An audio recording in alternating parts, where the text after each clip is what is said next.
Kalau saya dari nonton beberapa video ya, Pak ya, Mhm, memang mhm. saya lihat mereka itu terlalu mengagungkan ulamanya tersebut ya. Di mana-mana pun itu memang terjadi, termasuk di kehidupan nyata yang saya lihat gitu. Yang saya lihat, saya kan memang hidup di lingkungan orang-orang mayoritas ya. Saya di sini sangat minor sekali gitu. Mhm. Nah, saya memperhatikan ketika ada mungkin guru ngajinya lewat gitu ya, mereka lagi ini, wah langsung itu langsung tunduk, cium tangan bolak-balik, cium tangan bolak-balik. Saya bingung gitu. Ketika ibunya lewat, dia hanya negur, dari mana mak? Gitu. Nggak ada itu cium tangan. Iya, Gitu iya, ya. Berbeda sekali perlakuannya terhadap orang tuanya, sama terhadap mungkin guru ngajinya atau ya orang yang dianggap sebagai yang dituakan secara agama ya, gitu ya di iya, situ ya. iya, Mungkin guru ngaji kah, mungkin dia ustadz kah, mungkin apa gitu yang disebut mereka itu ya, atau imam masjidnya gitu, atau yang punya pesantren kecil di sini kan ada itu ya, rumah pengajian gitu, mereka buat di rumah gitu kan, iya, iya, anak-anak mereka untuk ngaji ditaruh di rumah. Mungkin di Aceh nggak tahu apa namanya, bapak juga pasti tahu punya begitu ya, iya, tempat sama, belajar anak-anak ya gitu. Nah iya, itu ketika gini, contohnya gini lah, kita duduk-duduk ngobrol nih di pos lah gitu rame-rame. Ketika dia berjalan kaki lewat dengan sarung dan peci ya, itu orang-orang itu teman-teman itu langsung ya, masih dari jauh udah siap-siap gitu untuk datang dan cium tangan, semuanya dicium tangan bolak-balik. Nah ini yang saya lihat. Tapi ya kejadian miris ya memang ketika orang tuanya lewat gitu. mhm, Mereka memperlakukannya ya seperti iya, biasa aja kayak orang lain lewat gitu. Bukan seperti iya, seorang yang mereka hormati, bukan gitu. Ya kan? Gitu. iya, Nah, ini sangat sangat miris menurut saya, mereka jauh lebih menghormati orang-orang yang seperti itu gitu ya. Padahal kalau kita mau lihat, saya rasa perilakunya pun masih belum mencerminkan, kadang-kadang ya ada orang yang memang secara perilaku tidak, mungkin secara keilmuan dia ada, dia bisa gitu ya, dia bisa membaca, bisa mengajar, tetapi kalau kita lihat secara perilaku kan kita tahu ya, perilaku kesehariannya itu masih ini sama orang lain, masih nggak suka sama orang lain, masih belum mencerminkan seorang yang layak untuk diteladani gitu menurut saya. Nah iya, ini yang jadi miris. Apalagi Pak, apalagi nih ya, di tempat saya juga tuh masih ada sebagian orang-orang itu yang mengagungkan yang keturunan yang menyebut dirinya abaib atau apalah itu ya. Saya juga melihat mhm, mereka itu eh, mengagungkan sekali orang-orang seperti itu gitu. Gitu ya. Sampai iya, mereka bela-belain mungkin pulang malam, pulang pagi. Wah, pokoknya kalau mereka sudah berhasil untuk mencium tangannya, mereka menganggap itu sesuatu yang seperti menemukan emas gitu ya mhm, di pada iya, kekurangan gitu ya. iya, Artinya mereka sangat lega sekali dengan itu dan mereka sangat senang sekali dan ya dianggap itu sesuatu yang suci gitu. Nah ini yang menurut saya kekeliruan berpikir ya gitu ya dari orang-orang itu. Saya tidak tahu apakah ini terdoktrin, apa tumbuh sendiri atau bagaimana, saya kurang kurang paham ya. Itu ya. Seperti yang Bapak bilang tadi, ada penakutan membuat orang lain jadi takut, atau ada mungkin pengajaran merupakan ya ada ancaman seperti yang Bapak bilang tadi. Kalau kamu tidak lakukan ada sesuatu yang harus kamu dendanya lah, apanya lah gitu ya. Harus ada balasan-balasan untuk bisa menebus itu. Jadi iya, saya beberapa waktu lalu pernah gitu ya melihat orang menyiapkan apa gitu ya. Saya tanya kenapa? Oh iya, kalau saya tidak melakukan ini saya harus membayarnya kepada ustadz gitu. Ini mhm, dia mhm, harus memberikan sesuatu kepada ustadz dalam bentuk barang atau dalam bentuk apa sebagai pengganti mungkin ketidakhadiran atau apa waktu itu saya lupa. Tapi saya ingat yang Bapak bilang tadi, harus diberikan kepada ustadznya dia atau siapanya, guru ngajinya gitu. Nah, mhm, seperti itu. Jadi saya nggak tahu ya, ada penakutan yang seperti Bapak bilang tadi, berupa hukuman ya, hukuman jika tidak mengikuti seperti itu. Tapi saya kurang tahu apakah ini ajaran orang-orang itu yang secara tidak tertulis atau adat istiadat, ataukah kebiasaan itu saja, apakah itu ajaran doktrin yang dilakukan berdasarkan agama, saya juga kurang tahu itu mereka melakukannya. Nah, menurut Pak Cakra, apakah itu mereka melakukannya? Memang ada doktrin yang diajarkan dari secara kitab ya mungkin hadis dan lain atau fikih dan lain-lain, ataukah memang itu hanya kebiasaan atau adat istiadat setempat yang memang banyak dilakukan di berbagai daerah? Menurut Pak Cakra, apa ini penyebabnya mereka seperti itu? Gitu, mungkin Bapak mengenal ajaran itu gitu. Ya, secara doktrin jelas ada. Kita lihat dari ini ya, dari silsilah atau dari silsilah mazhab. Kenapa orang Islam mengkeramatkan para mazhab? Ya kan, sedangkan para mazhab sendiri itu adalah manusia. Di antara 4 mazhab beda pendapat, tetapi kok orang Islam sekarang ngotot tanpa mazhab, seolah-olah kita tidak bisa berpikir dan tidak bisa memahami satu tulisan, seolah-olah demikian. Jadi ada unsur menganggap orang yang di atas mereka, terutama orang yang sudah mati, itu ilmunya sudah entah bagaimanlah, seolah-olah mereka itu yang sudah tahu surga dan neraka seseorang. Jadi ada sikap memang salah satu ini ya, satu ajaran dalam Islam itu ya, kaum ulama itu dianggap pewaris Nabi tanpa ada pemikiran apakah yang diwariskan ulama itu benar mengandung nilai-nilai yang ya kan secara moralitas dan spiritualitas itu punya nilai yang positif. Mereka tidak, ini jarang sekali ada pertanyaan ke arah ke situ. Karena dianggap ulama ini sudah benar dan sudah benar 100%, tidak perlu digugat, tidak perlu dikotak-katik apa yang mereka katakan, karena mereka sudah, apalagi sudah banyak baca kitab, tetapi tidak dipertanyakan kandungan kitab yang dibaca oleh kaum ulama. Nah, ini sudah itu satu dari segi mazhab. Kemudian dari segi tokoh lain ya, dari mungkin bisa dikatakan di antara akar ajaran agama Islam, terutama dalam Sunni, dalam kaum Sunni ya, misalkan Ibnu Taimiyah dan Imam Al-Ghazali, yang dua nama ini yang tidak asing lagi di telinga kita. Nah, Ibnu Taimiyah kalau kita baca itu di kitab dia itu kan orang sama wataknya dengan Imam Al-Ghazali, watak-watak yang memang menciptakan agama ini untuk menjajah orang, atau menggunakan Al-Quran sebagai instrumen untuk menjajah orang lain, terutama mental, kan, termasuk fisik, atas nama nanti syariat Islam. Nah, jadi memang dalam perguruan Islam, baik itu dalam akademia, baik itu di pesantren, itu ada sikap masyarakat yang menganggap guru ini tidak bisa disanggah, terutama ya kaum ulama. Nah, inilah saya lihat satu sendi yang sangat kita sayangkan dalam Islam itu, dalam masyarakat Islam. Mereka tidak bisa, tidak berani berpikir kritis terhadap ajaran yang mereka anut. Sudah dituntut untuk takluk, ya kan, untuk takluk dan tunduk kepada guru mereka. Ya, guru mereka ini ya, atau ulama yang dianggap sudah banyak sembahyang, banyak bisa menghafal lah. Nah, terlepas daripada apa yang diajarkan, mereka tidak mau tahu. Yang paling banyak menghafal fasih bahasa Arab, ya, fasih baca tulisan Arab, dan banyak membaca tafsir, itu aja. Kalau itu saya lihat ada memang sumber doktrin sangat terkait dengan tradisi belajar, belajar di dalam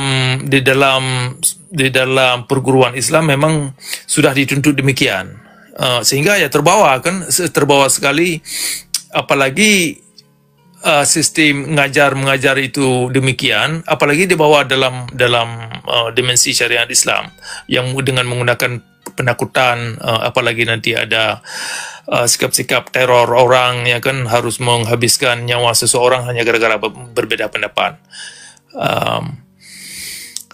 Nah, ditambah lagi nanti ada ini ya, ada unsur karena Islam ini saya kira sangat berakar kepada barbarik ya, secara tradisi, secara sangat barbarik. Ya, sehingga menggunakan tokoh agama itu sebagai uh, orang yang dianggap punya kebenaran sudah menjadi tradisi, baik itu terutama dari orang Arab, ya itu kan sikap itu berpindah ke grup yang lain. Misalkan dalam masyarakat Afghanistan itu ada, kemudian dalam masyarakat Pakistan saya lihat itu ya, sikap yang demikian itu ada. Ya tentunya pada kalangan akademia juga demikian. Padahal seharusnya kan orang-orang akademia kan harus keluar daripada lingkaran yang demikian. Tetapi mereka sendiri juga demikian, karena secara adat mereka terbesar dalam masyarakat yang demikian, ya akhirnya juga terbawa. Itu memang hal yang sangat kita sedihkan ya. Kita sudah zaman internet sekarang, punya masyarakat Islam yang masih begitu bisa terpedaya dengan bagaimana ya, dengan aturan menghormati seseorang, bukannya intelektual yang dihormatkan, tetapi figurnya ini, ya kan, terlepas daripada isi wataknya itu, tetapi figur yang ini yang dikeramatkan. Itu yang sangat kita sayangkan.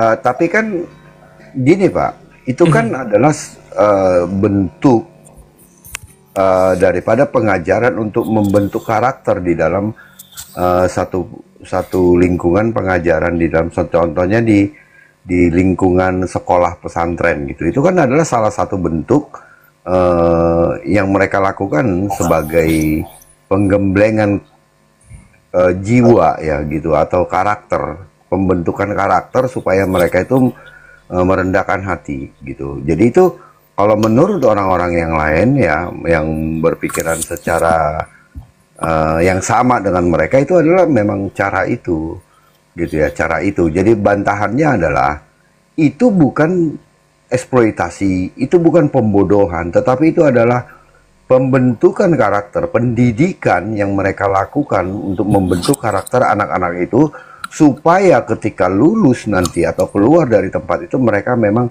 mempunyai kerendahan hati. Apakah bukan itu Pak apakah tidak tepat itu alasan yang mereka lakukan untuk itu Pak, hingga mereka melakukan hal-hal tersebut di dalam pesantren gitu Pak? Silakan.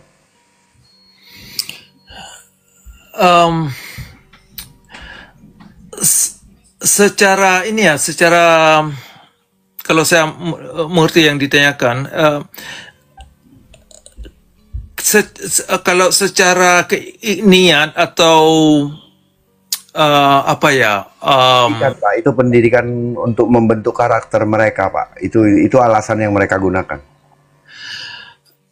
Iya, persoalannya begini, alasan untuk membentuk karakter yang demikian tidak membawa masyarakat orang Islam itu bisa membentuk karakter, karena bukan berlandaskan berlandaskan moralitas dan unsur spiritualitas, hanya sebagai slogan dan peragaan saja.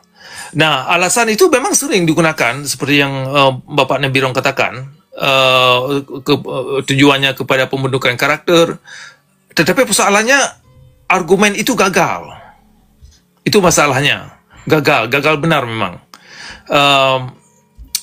Sehingga ya masyarakat Islam sekarang ya yang pertama mudah ditipu, dan mudah marah, mudah emosi, mudah melakukan kejahatan atas nama Tuhan.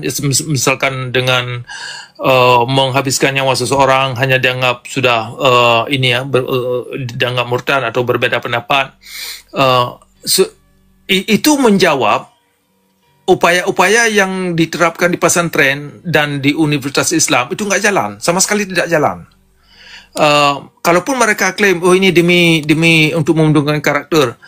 Nah, kalau argumen itu dibawa kepada untuk membentukkan karakter, maka elemen-elemen untuk pembentukan karakter itu kan harus berlandaskan prinsip-prinsip alam yang bisa kita nilai, nilainya itu bagaimana, substansinya itu bagaimana, sehingga bisa dievaluasi, baik itu di akhir bulan, di akhir tahun, atau di akhir hayat.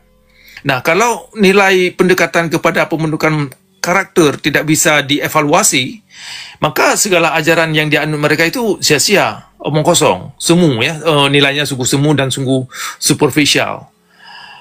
Itu persoalannya.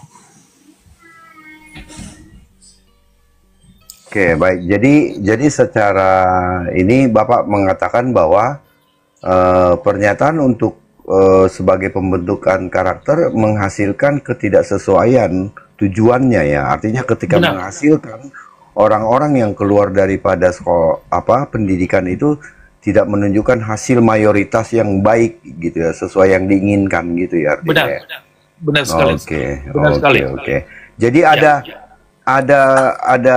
apa namanya, ada kekeliruan antara hasil dan argumen yang mereka sampaikan sebagai alasan untuk menyanggah tuduhan itu ya Pak ya, berarti ya. Benar sekali. Ya, benar sekali. Okay. Makanya kalau kita ini ya, saya sudah sering sekali berdialog dengan para ini ya, tokoh-tokoh pelajar lah, para mahasiswa dan dosen. Ketika kita mengajak percakapan atau dialog mengarah kepada unsur-unsur yang terkait dengan prinsip alam, itu sering sekali kita lihat mereka tidak bisa menyanggah dan memberi argumen lain terhadap apa yang ada di dalam alam, proses alam.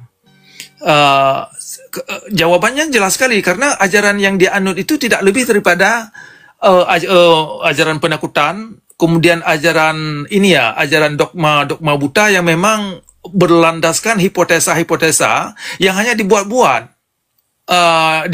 Dan hipotesa itu mereka klaim, ini menurut Tunku Pulan, menurut para penulis para abad ke-7, bagaimanalah ya.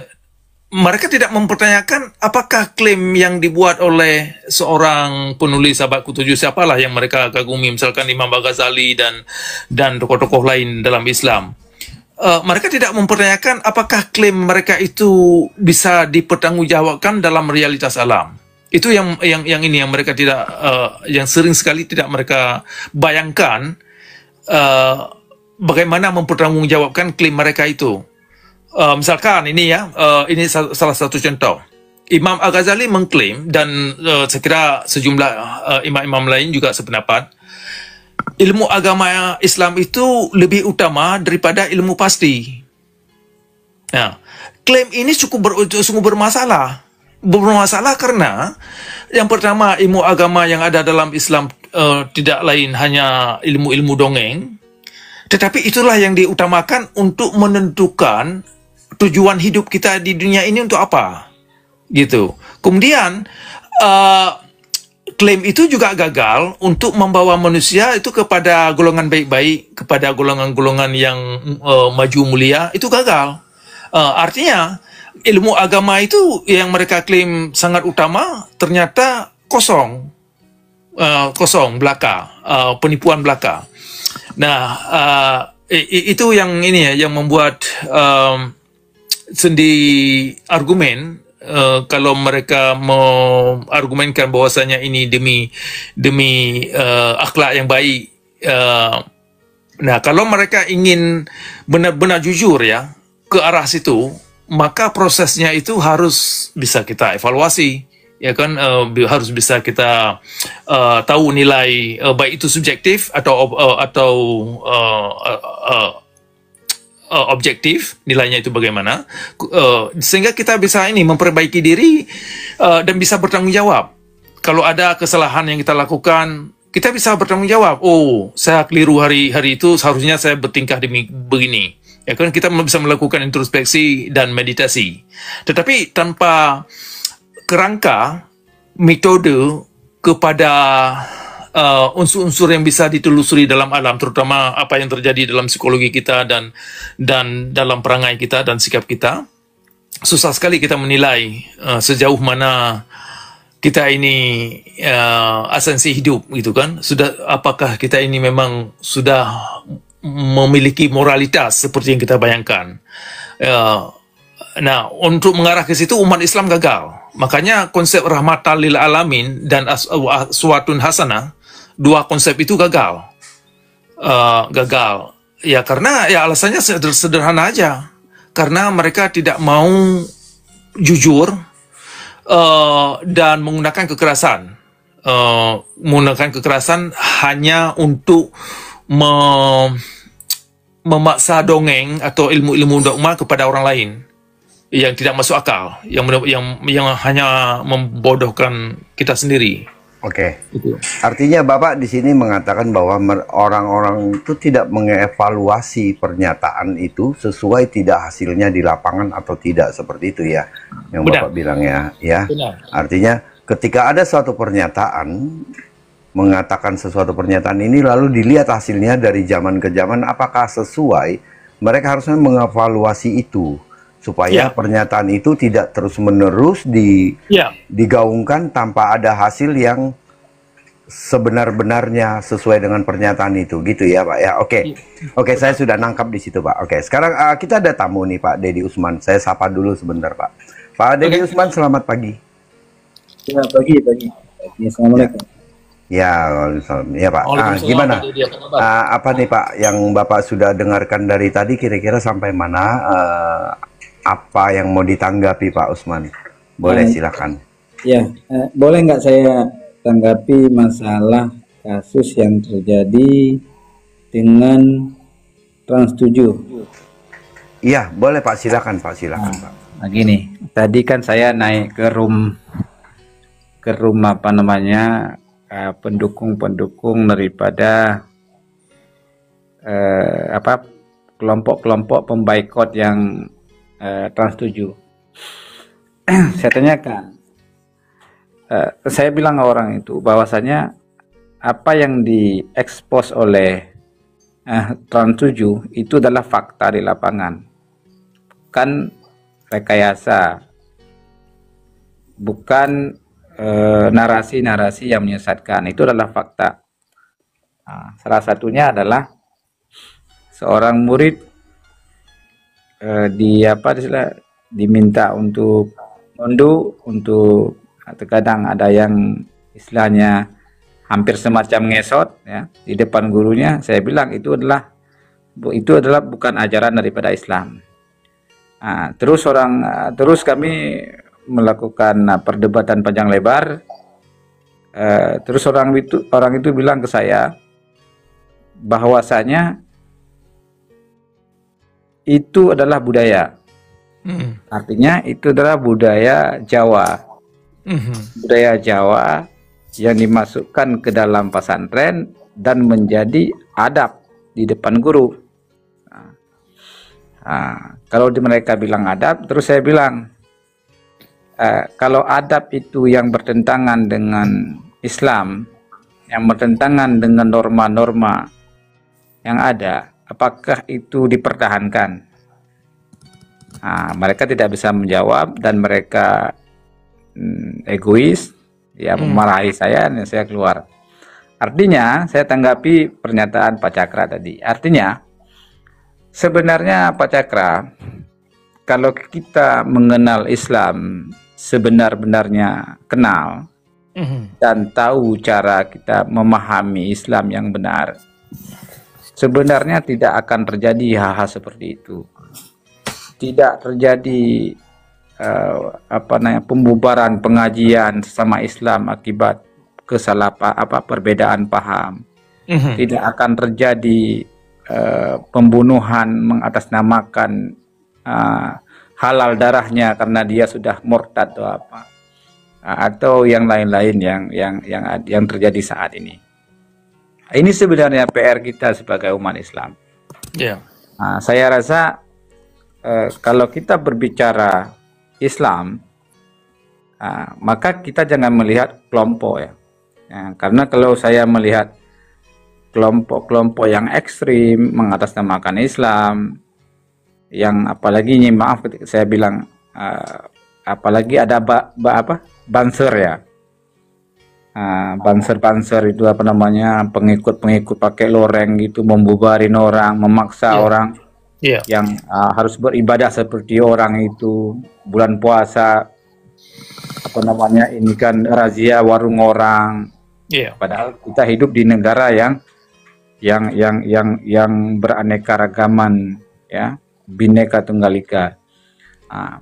Itu sebenarnya kalau kita melihat Islam yang sebenarnya tidak seperti itu, diajarkan oleh Nabi. Cuman terkadang kita bukan ajaran Islam yang kita anut, tapi ajaran guru, dogma, doktrin yang kita anut, sehingga terjadilah seperti itu, terjadi kekerasan, pembunuhan atas nama Islam, atas nama ini mereka ini nggak bagus, maka kami bom gitu, teroris terjadi. Itu semua pemahaman-pemahaman yang keliru, Pak Cakra. Ya, saya rasa lebih bagus kita menggunakan narasi bahwasanya Islam yang benar itu memang Islam itu memang benar. Saya yakin sebagai umat Islam, apa yang saya anut itu benar. Cuman saya tidak mengikuti kebanyakan umat Islam, apalagi di Indonesia, yang terkadang yang berlaku anarkis atau berlaku ini itu kekerasan. Karena saya tidak diajarkan, agama Islam yang saya anut tidak diajarkan seperti itu. Sekian, Pak.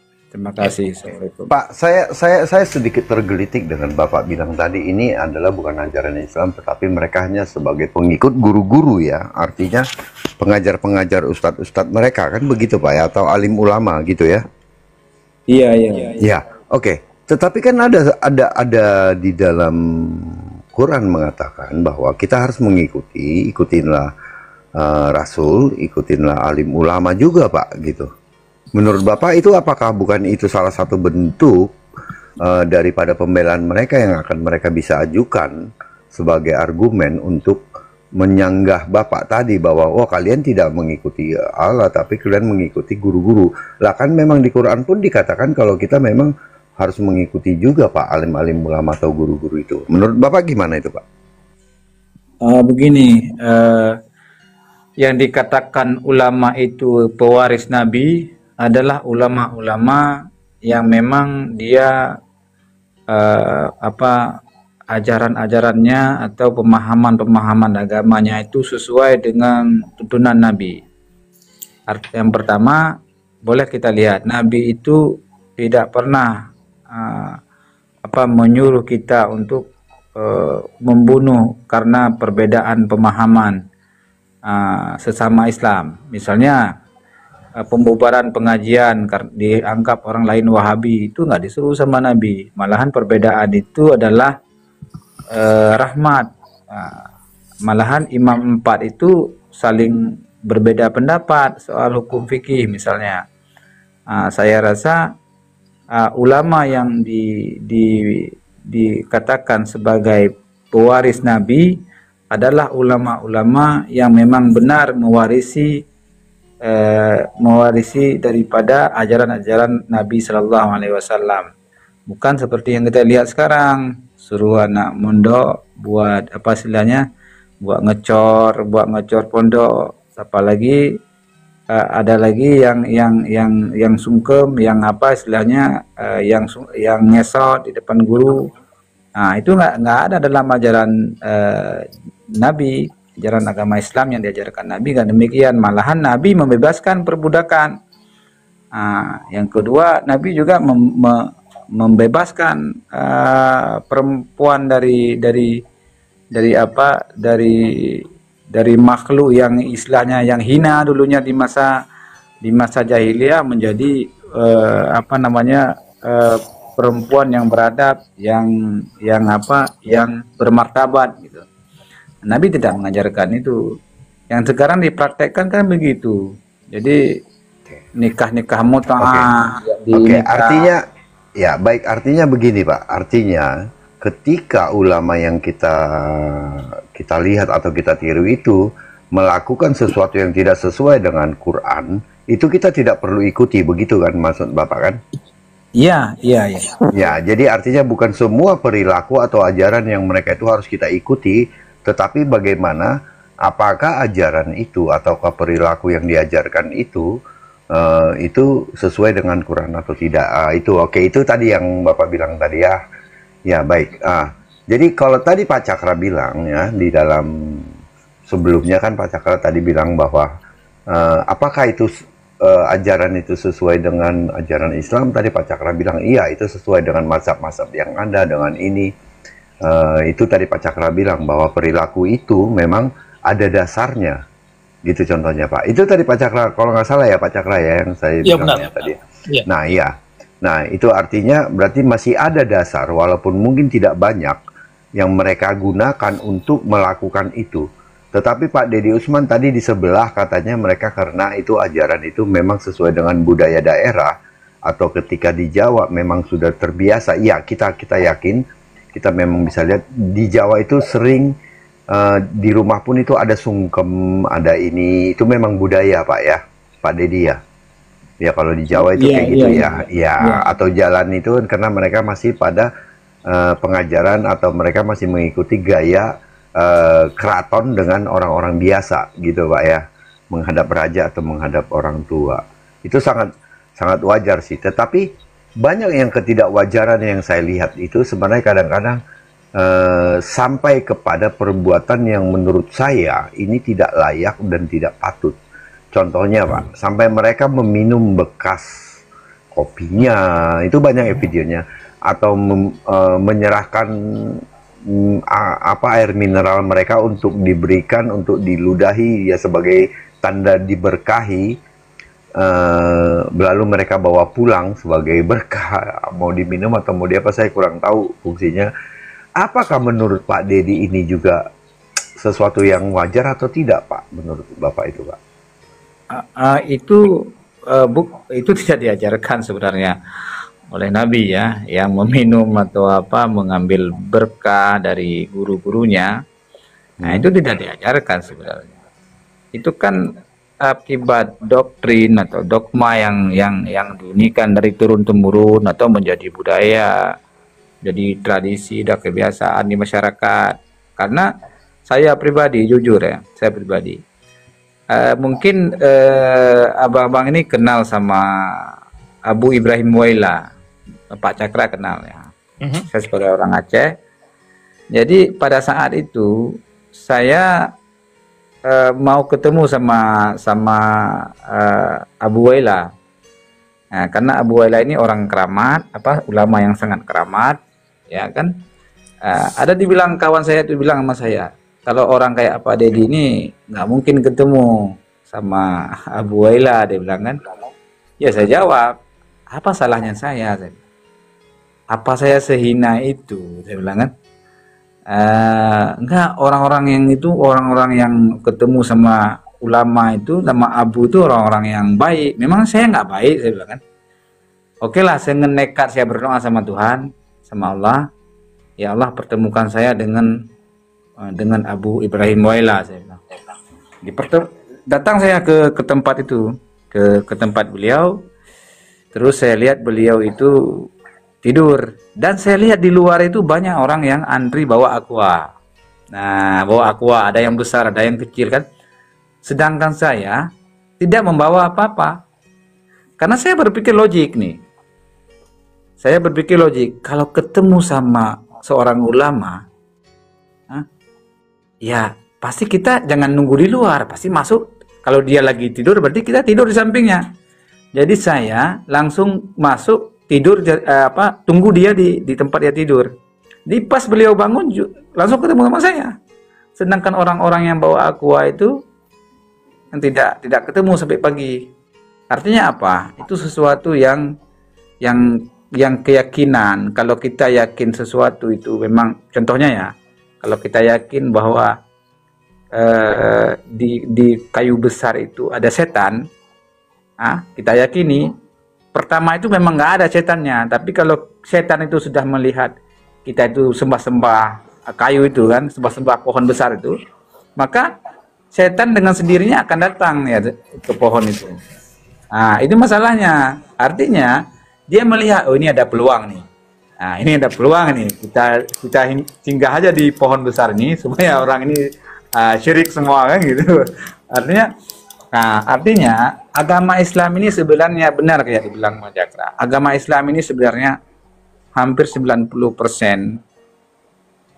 itu adalah logika. Logika agama Islam ini bisa kita buktikan. Saya juga tidak menafikan agama-agama lain ya. Agama lain juga bagi saya itu baik. Semua agama itu bagi saya baik, mengajarkan kebaikan. Saya tidak bilang bahwa Islam itu yang baik, tidak. Semua agama itu menurut saya itu baik. Pak Dedi, maaf saya potong Pak. Sebelum kita lebar kemana-mana, aku izin ya Pak Cakra ya, aku mau ini dikit, masuk dikit.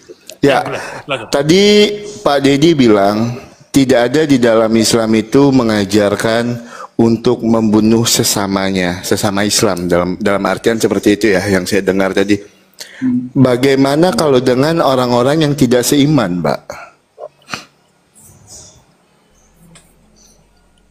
Ya, sebentar saya cari. Tapi nanti jadi melebar, kita nggak usah. Makanya kenapa tadi saya nggak tanggapin, kita jadi melebar dari topik yang tadi perilaku tentang orang-orang pesantren dan ulama-ulama. Gak apa-apa Bang, biar maksudnya gini, biar gak lebar, aku cuma minta datanya aja. Maksudnya biar segala sesuatu yang disampaikan itu memang mulut itu kita bisa manis untuk berbicara, tetapi mari kita buktikan dulu itu. Dan saya cuma butuh data itu aja.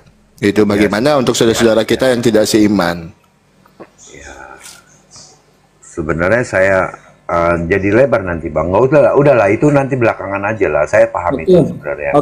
Yang pertama dalilnya itu dari Al-Quran surat Al-Kafirun ayat 109 ya. Jadi untukmu agamamu dan untukku agamaku. Itu mengatakan bahwa Rasulullah Shallallahu Alaihi Wasallam tidak pernah memusuhi agama lain, ya, agama lain itu yang pertama. Yang kedua surat Al-Baqarah ayat 256. Tidak ada paksaan dalam memasuki agama. Sesungguhnya telah jelas jalan yang benar dari jalan yang sesat. Ya, itu yang kedua. Yang ketiga itu surat Al-Mumtahanah 60 sampai 68. Allah tidak melarang kamu berbuat baik dan berlaku adil terhadap orang-orang yang tidak memerangimu karena agama dan tidak mengusir kamu dari negerimu. Sesungguhnya Allah mencintai orang-orang yang berlaku adil. Ya kan? Artinya ayat ini menunjukkan bahwa umat Islam boleh berbuat baik dan adil kepada pemeluk agama lain selama mereka hidup damai. Yang keempat surat Yusuf ayat 99. Dan kalau Tuhanmu menghendaki, tentulah beriman semua orang yang ada di bumi seluruhnya. Maka apakah kamu hendak memaksa manusia supaya mereka menjadi orang-orang yang beriman? Jadi Allah sendiri tidak memaksa. Ayat ini menerangkan bahwa Allah sendiri tidak memaksa manusia untuk beriman. Artinya Islam menghargai perbedaan keyakinan. Saya rasa itu. Silakan Pak Cakra, silakan. Boleh secara dalil hadis. Ini sebelum ke situ dulu. Ini semua tanya dua pertanyaan atau dua poin ya yang ingin saya follow up sebelum terlalu menjauh. Yang pertama, terkesan ini ya, kalau tolong dikoreksi saya kalau saya tersalah. Terkesan mendengar narasi Pak Dedi sangat tidak sepakat adanya syariat Islam. Kalau Pak Dedi tidak sepakat adanya syariat Islam, itu ada sejumlah tindakan Nabi Muhammad yang diterangkan dalam kitab fikih, kitab hadis, asbabun nuzul dan lain-lain. Itu tidak menggambarkan Islam yang dianggap oleh orang Islam sebagai kelakuan Nabi. Artinya Nabi itu sendiri perlu kita koreksi. kalau misalkan ada perlakuan Nabi yang diyakinkan datangnya dari Nabi, dan orang Islam tahu bahwa kelakuan yang demikian itu tidak baik, maka dalam hal ini perlu kita koreksi Nabi itu sendiri. Artinya kedengarannya terkesan Pak Dedi tidak sependapat atas sejumlah kelakuan Nabi Muhammad yang menunjukkan karakter-karakter yang tidak manusiawi dalam beragama. Ya kan, karakter-karakter yang tidak mengandung tenggang rasa, karakter-karakter yang tidak mengandung nilai moralitas dan spiritualitas.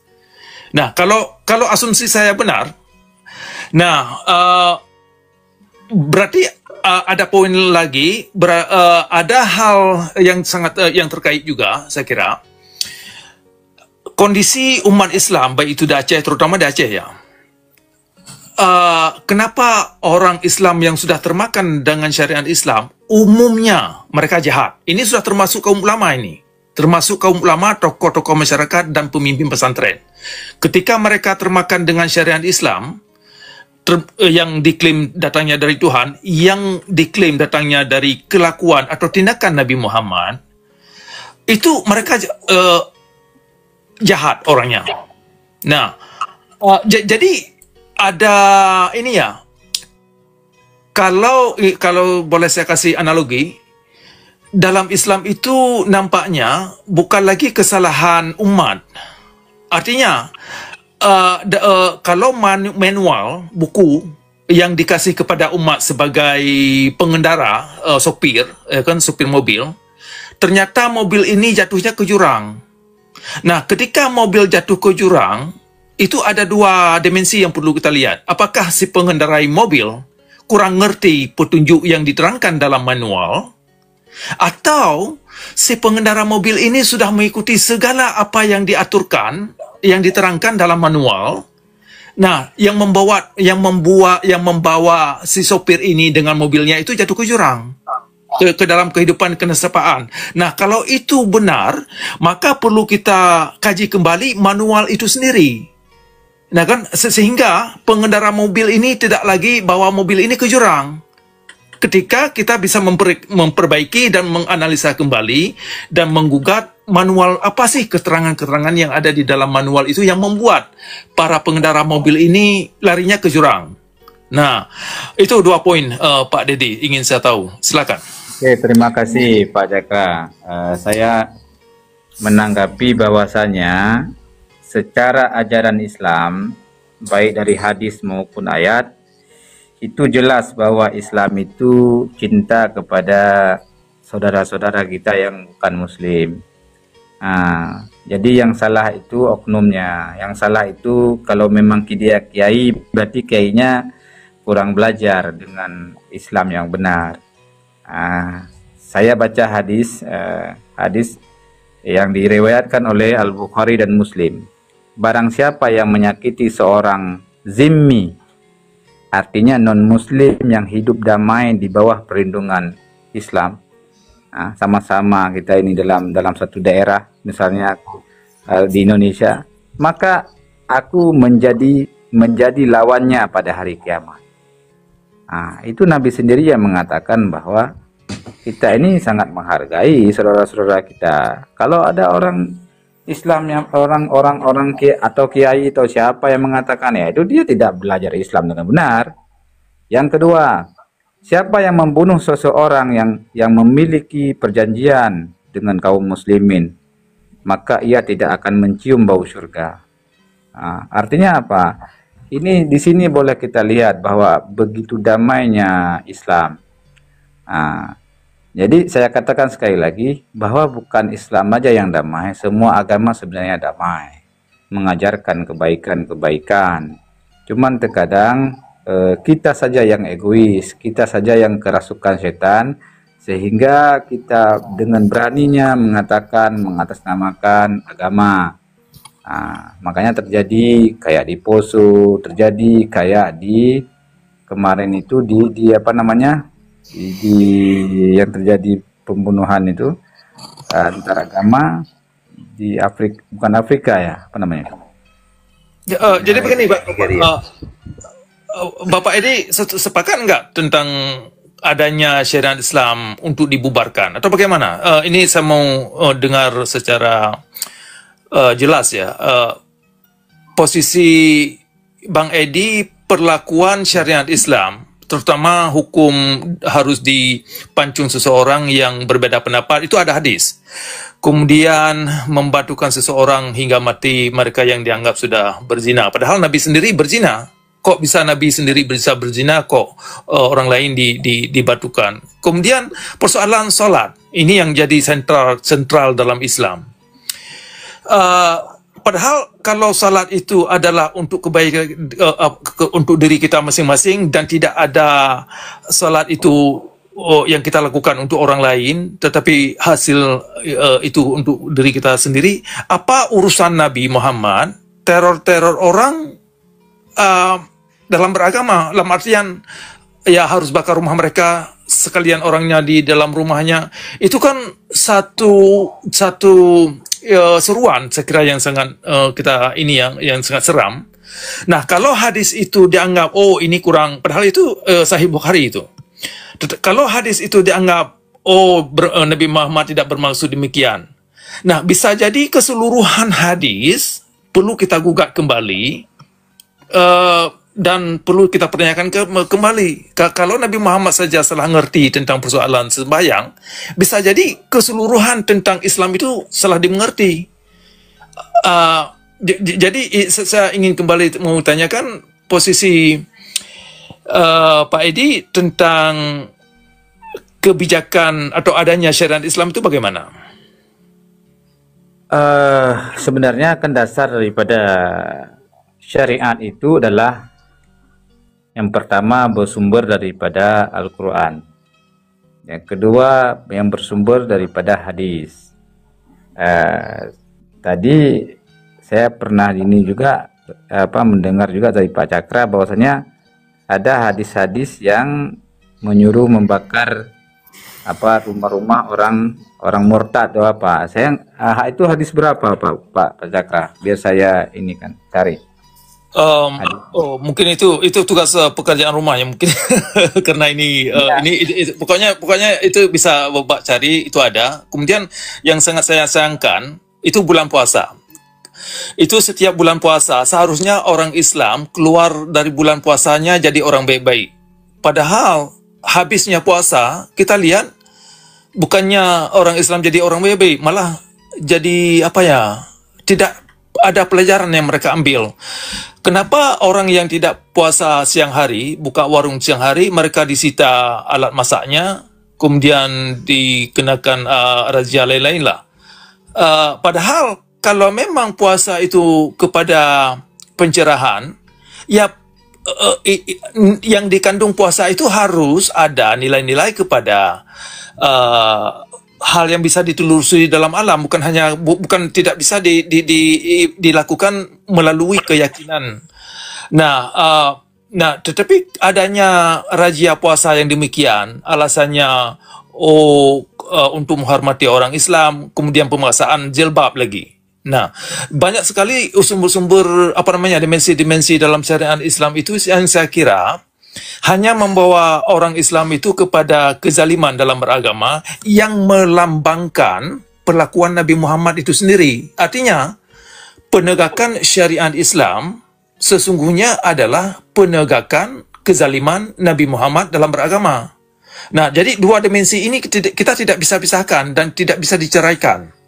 Makanya tadi saya bilang, seorang supir yang membawa mobilnya jatuh ke jurang, ada dua cara kita lihat. Apa supir ini salah ngerti manual, atau memang si supir ini sudah melakukan apa saja yang diterangkan dalam manual. Ya, kalau mobil ini ternyata jatuh ke jurang dan supir ini jadi korban, perlu kita gugat manual itu sendiri. Nah, karena antara narasi manual ini sangat ada korelasi dengan si pembawa mobil. Dalam hal ini, kalau orang Islam ternyata masih dalam kegelapan, sekira dalam kezaliman dalam beragama, ini sangat ada korelasinya dengan ajaran yang dianut, yang perlu kita gugat. Makanya Ah, saya tadi, ya silakan.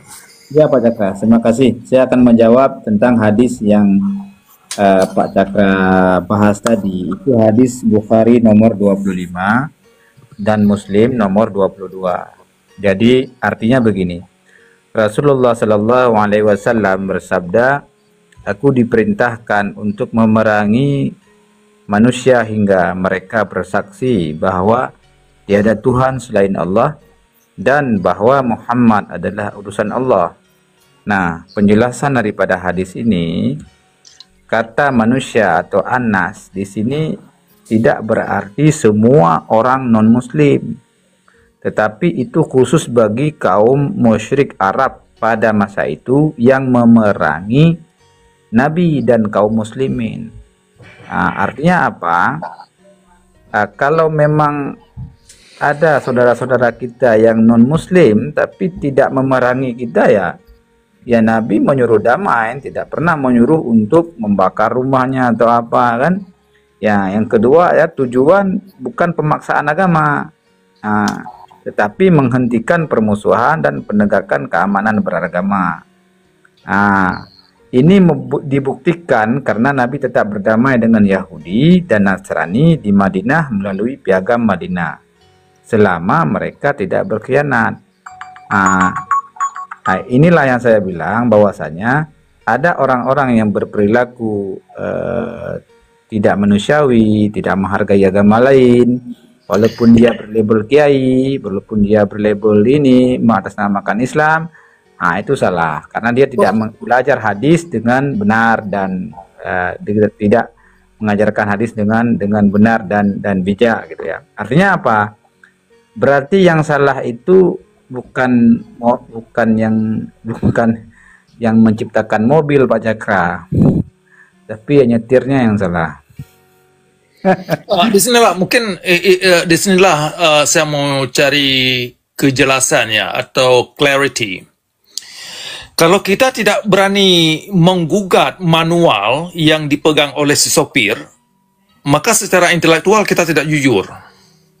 Nah, kenapa saya bilang demikian? Inilah salah satu sendi diskusi yang saya lihat dalam umat Islam yang masih tidak dijamah, tidak terjamah. Kalau kita tidak berani menggugat, misalkan begini, oke, kita salahkan sopir yang bawa mobil. Nah, kalau satu orang supir oke lah, ya kan? Tetapi ini sudah umum, masyarakat Muslim di dunia ini bukan lagi berapa miliar, hampir bilion, mungkin lebih 1 bilion. Nah, jadi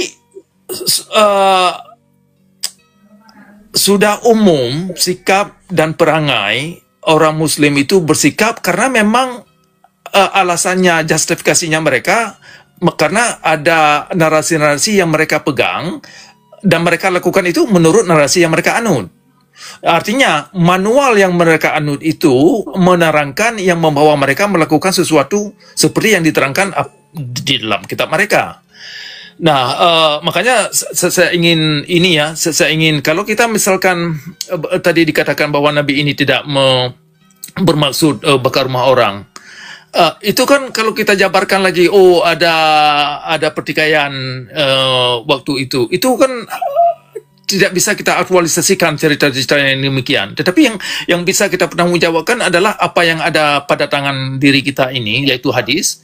Kemudian kalau kita misalkan ingin membela Nabi Muhammad, dia cinta kepada orang Yahudi, ternyata ada hadis dia menyerukan orang Islam untuk menghabiskan orang Yahudi semua agar terjadinya hari kiamat. Nah, ini kan persoalan yang cukup ini ya, yang mengandung moralitas yang sangat zalim saya kira, yang sangat ini ya, satanik. Kan kalau Nabi menyerukan orang Islam menghabiskan satu golongan yang lain, orang Yahudi, agar terjadinya hari kiamat, ini ada unsur elemen yang perlu digugat. Kok Tuhan begini? Kok Tuhan menciptakan begitu banyak golongan-golongan manusia, tetapi kok disuruh bantai satu golongan di antara golongan yang lain agar terjadinya hari kiamat? Saya kira secara filosofis ini mengandung hal yang banyak dimensi yang bermasalah. Secara moralitas sangat bermasalah, secara spiritualitas tidak mengandung spiritualitas. Kemudian persoalan kebenaran itu sendiri. Apa itu hadis nomor benar? berapa Pak Cakra? Nomor Ya. berapa hadisnya? Yang mengatakan bahwa Nabi menyuruh membunuh orang kafir supaya cepat kiamat. Supaya Itu ada, itu banyak hadis. Baik, nanti bisa Anda lihat tentang menghabiskan orang Yahudi yang termasuk mereka yang bersembunyi di belakang batai atau batu atau kayu. Itu ada, baik itu dari Al-Bukhari dan Muslim. Ada beberapa hadis, terutama dalam Muslim ya, hadis Sahih Muslim. Itu bisa sebagai pekerjaan rumah, itu nanti bisa dilihat. Oke Pak Cakra, saya coba menjelaskan lagi tentang hadis tentang larangan memerangi orang yang tidak memerangi. Jadi dari hadis Bukhari nomor 3166, barang siapa membunuh seorang mu'ahad non-muslim yang terikat perjanjian damai, maka ia tidak akan mencium bau surga. Itu Nabi yang katakan. Nah, ya kan? Jadi dalil Al-Quran, ada lagi dalil Al-Quran, Al-Baqarah ayat 190, perangilah di jalan Allah orang-orang yang memerangi kamu, tetapi jangan melampaui batas. Sesungguhnya Allah tidak menyukai orang-orang yang melampaui batas. Nah, ini kan kita melihat bahwa Islam itu adalah agama yang damai. Permasalahannya sekarang banyak kita lihat umat Islam itu banyak yang anarkis, banyak yang Persoalannya begini Pak Dedi, ayat yang Anda katakan itu masalahnya begini. Dalam koridor dakwah Islam, ayat itu nggak jalan karena begini. Adanya ayat-ayat memerangi umat lain, terutama orang Yahudi, kan orang Kristen. Dalam dakwah baik itu ceramah masjid Jumat, itu kan banyak sekali mengandung ajaran-ajaran kebencian. Nah, sehingga ketika anak-anak kita terlahir dalam komunitas yang demikian, ketika mereka misalkan pergi ke daerah lain, nah, adanya sikap-sikap ini dan mereka susah menerima dan berbaur ya dengan masyarakat setempat. Ini buktinya seperti masyarakat Islam sekarang di Eropa. Nah, persoalannya memang sudah ada ajaran yang pertama untuk memerangi dan membenci umat lain. Ketika mereka terbawa sikap ini, jadi masalah kepada sikap kepada masyarakat setempat. Nah, ketika masyarakat setempat memberi satu argumen, hey, kamu ini jangan begini bersikap. Nah, masyarakat Islam menerima atau menganggap argumen atau sanggahan yang demikian sebagai penghinaan terhadap agama. Kemudian melakukan ini alasan, oh kami ini harus memerangi kamu karena kamu mencemoohkan atau menistakan agama kami. Padahal dari mulanya itu agama itu memang memberi dakwah kepada orang lain, memberi ya banyak elemen-elemen kebencian kepada orang lain sehingga anak-anak ini kemana ketika mereka merantau susah bergaung berteman dengan orang lain dan menganut ini ya banyak konspirasi teori sehingga mereka bertingkah dengan tingkah-tingkah yang memang tidak sepadan dengan masyarakat setempat yang bisa diterima oleh masyarakat setempat. Jadi ayat yang Anda sebutkan itu bermasalah dan tidak bisa diaktualisasikan dalam masyarakat Islam. Ya karena ada dakwah-dakwah yang mengandung ya ini ajaran-ajaran kebencian di masjid-masjid. Di pesantren terutama itu ini Pak Petra, itu bukan ayat, itu hadis riwayat Muslim nomor 2922. Bunyinya begini. Yang saya maksud tadi ayat yang Anda terangkan tadi juga bermasalah. Yang Anda terangkan tadi itu yang di samping hadis dan ada ayat yang baru Anda sebutkan yang yang uh, ke, ada satu ayat yang Anda sebutkan tadi itu, sebelum itu, ayat itu bermasalah terjemahan itu. Oke, saya lanjutkan dengan hadis yang Pak Cakra bilang tadi tentang memerangi orang Yahudi ya. Jadi itu hadis riwayat Muslim nomor 2922. Artinya begini. Jadi kita nggak baca sanad apa. Tidak akan terjadi kiamat sebelum kaum muslimin memerangi orang-orang Yahudi. Hingga orang Yahudi bersembunyi di balik batu dan pohon. Maka batu atau pohon itu berkata, "Wahai Muslim, wahai hamba Allah, di belakangku ada orang Yahudi, kemarilah dan bunuhlah dia, kecuali pohon Kharqat, karena ia adalah pohon orang Yahudi." Nah, ini saya jelaskan dalam konteksnya ini. Hadis ini tidak bermaksud perintah bagi Muslim di masa sekarang untuk membunuh orang Yahudi. Nah, itu yang pertama, nubuah atau ramalan berita masa depan. Rasulullah SAW menggambarkan peristiwa besar menjelang hari kiamat, di mana akan terjadi perang besar antara kaum muslimin dan kelompok Yahudi tertentu yang memerangi mereka. Nah, sudah saya bilang di belakang bahwasanya apabila terjadi peperangan antara orang Yahudi dengan orang Islam dan orang Yahudi memerangi orang Islam di akhir zaman nanti, maka Nabi menyuruh untuk berperang. Jadi bukan kita duluan. Nah, jadi bukan perintah umum untuk menyerang Yahudi di masa damai. Yang kedua, dalam konteks hadis ini mengandung bukan dasar kebencian terhadap agama atau etnis. Islam tidak membenarkan membunuh seseorang hanya karena agamanya, tapi karena permusuhan dan pengkhianatan dalam konteks perang. Ketiga, konteks etika perang akhir zaman. Saat itu ada masa fitnah dan peperangan besar di mana kelompok penindas yang mengidentifikasi sebagai Yahudi dalam konteks tersebut akan bersekutu melawan kaum muslimin. Dan sekarang boleh kita lihat Pak Cakra yang terjadi di Palestina, saudara-saudara kita yang diperangi, yang terjadi genosida terhadap umat Islam. Apakah kita harus diam juga? Saya rasa enggak seperti itu juga. Tetapi kalau kita lihat kejadian di Nigeria, itu baru kita prihatin.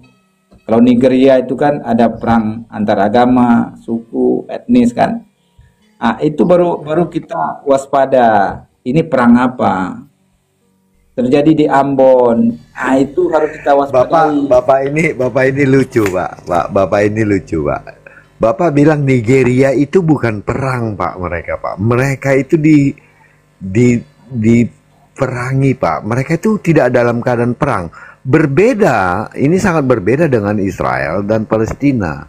Bapak kalau mau jujur, bahkan kalau Bapak nonton Son of Hamas judulnya di YouTube, Bapak lihat apa yang terjadi sebenarnya. Jadi itu bukan perang agama, Pak. Itu tentang terorisme yang bertopengkan orang-orang Islam di Palestina. Kalau yang di Nigeria itu pembantaian, Pak. Itu benar-benar tanpa perlawanan, dan itu masyarakat biasa yang tanpa senjata dan tidak ada perang di sana. Nah, makanya saya bilang tadi, Bang. Makanya saya bilang tadi, di Nigeria itu harus kita waspadai. Itu yang harus kita pertanyakan. Nigeria kayak terjadi di Poso kemarin, ya, tahun apa? Itu yang harus kita pertanyakan. Iya, di Poso apa, Pak? Di Poso itu apa, Pak? Nah, kejadian kan Poso. di Poso Jangan kan Bapak samakan Nigeria dengan Poso. Nah, maksudnya dua peristiwa itu wajib kita pertanyakan. Nah, itu yang harus kita pertanyakan. Iya, kenapa terjadi seperti itu? Iya, kenapa Bapak tidak mempertanyakan yang Palestina? Pertanyaannya begini, Pak. Pertanyaannya begini, Pak. Kenapa Arab tidak membantu. Kenapa negara-negara Muslim lainnya hanya diam? Paling cuman ada Iran. Iran pun Syiah, Pak. Jadi Bapak tidak objektif pada permasalahannya karena Bapak kurang informasi soal itu dan Bapak berat sebelah. Itu yang saya lihat. Saya tidak mendukung salah satu, tetapi yang saya lihat adalah di Palestina itu ada peran Hamas yang sangat tinggi. Hamas ini siapa? Lalu mengapa pemerintahan Palestina sendiri tidak setuju dengan Hamas? Nah, ini Bapak harus cari, gitu ya. Nah, lalu bagaimana dengan perbuatan yang lebih gila lagi itu di Yaman, Pak? Di Yaman hampir 500.000 orang meninggal itu akibat daripada serangan Arab Saudi, Pak. Ini cuman 10% daripada Yaman yang korban di Palestina sekitar 50.000.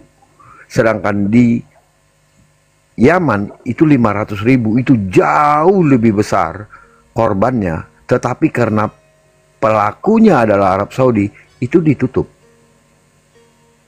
Kenapa justru di Palestina yang pelakunya adalah, ya kita lihat kemarin itu terjadinya itu kan akibat serangan dari Hamas ke Israel ketika mereka beribadah di hari Sabtu, Pak. Itu Bapak harus lihat titiknya. Kapan penyerangan itu dimulai dan dari mana ke mana? Pada saat apa? Bapak coba objektif dengan itu. Jangan subjektif. Nah, biar Bapak saya paham. bilang gini, Pak. Makanya saya bilang secara ajaran Islam itu kan sudah saya bilang lah. Oke, Bapak sudah baca At-Taubah 29. Secara ajaran semua agama itu mengajarkan kebaikan sebenarnya. Tetapi kenapa ada pemeluk agama tertentu yang melakukan hal anarkis? Yaitu kesalahan dia dalam memahami, kalau kita bilang dia Islam, dalam memahami Islam yang sebenarnya. Tapi kalau saya baca dari hadis, dari Al-Quran, jadi tidak pernah agama Islam itu se ekstrim yang mungkin saudara-saudara bayangkan yang terjadi sekarang. Tetapi memang damai kita. Cuman begini Pak Edi, kalau boleh saya Atau kembali. Badu 9, Pak. Coba Bapak baca, Pak. Atau Badu 9 itu. Nanti Bapak jawab, silakan. Iya. Pak Edi, kalau boleh saya kembali ya ke pertanyaan saya ditanyakan. Saya belum mendengar jawaban yang jelas itu. Posisi Pak Edi, Pak Dedi dalam syariat Islam itu di mana? Pak, sekilas saya mendengar Pak Dedi sangat tidak sepakat dan sangat tidak setuju dengan adanya syariat Islam. Nampaknya ya, ini tolong dikoreksi saya. Apakah kesimpulan saya itu benar dari apa yang telah Pak Dedi terangkan? Nah, kalau kesimpulan itu salah, ternyata Pak Dedi sepakat dengan adanya syariat Islam. Nah, saya mau tanya, bukankah perwujudan syariat Islam atau penegakan syariat Islam itu adalah sebuah lambang perwujudan daripada kelakuan-kelakuan Nabi Muhammad yang tidak manusiawi dalam beragama? Nah, silakan. Di mana berikan satu contoh perbuatan Nabi Muhammad SAW yang tidak manusiawi. Tolong berikan contohnya. Ya, nanti itu banyak contohnya. Sebelum ke situ, saya mau dengar dulu posisi Pak Dedi dalam syariat Islam itu di mana? Apa Pak Dedi sepakat adanya syariat Islam di atas muka bumi ini? Saya sepakat gini. Artinya, saya bisa contohkan salah satu negara yang penganut Islam di Asia. Mungkin boleh kita ini kan Brunei Darussalam. Brunei Darussalam itu sudah menganut Islam. Dan kita lihat masyarakat atau rakyatnya makmur dan kehidupannya kriminalitas menurun dan tidak ada kejahatan-kejahatan seksual yang terjadi. Saya rasa itu sudah cukup sebagai bukti. Nah, di saat kita melihat bahwa ada negara-negara, mungkin ya negara Islam yang merasa kita itu ekstrim kali, berarti itu kesalahan mereka, kesalahan dalam memahami, dalam mengimplementasikan syariat Islam yang sebenarnya. Nah, makanya kita itu melihat itu secara begini, begini. Orang Brunei itu datang ke Aceh itu untuk melihat bagaimana pelaksanaan syariat Islam. Saya ingin kepada substansi dulu ya. Yang jelas adanya pemaksaan terhadap orang Islam itu sendiri. Harus tutup warung, harus pakai jilbab, harus tutup bioskop, harus ada bank syariat, dan tidak boleh menghina Nabi Muhammad. Nah, kalau kita tidak bisa menganalisa satu ajaran Nabi Muhammad dan dianggap itu menghina Nabi dan itu dikenakan hukum pidana, nah inilah yang saya maksud, di mana bahwasanya syariat Islam itu hanya kita dibikin jadi budak. Nah, sejauh ini syariat Islam yang ada di Brunei itu tidak bisa dijadikan satu patokan adanya pencerahan di sana. Nah, persoalannya nanti kita bisa ketahui di mana posisi orang Brunei terhadap kewajiban jilbab bagi wanita, terhadap ada bahan-bahan yang perlu kita gugat tentang perlakuan Nabi Muhammad yang ada di dalam kitab fikih dan lain-lain. Apakah bisa dilakukan di Brunei Darussalam?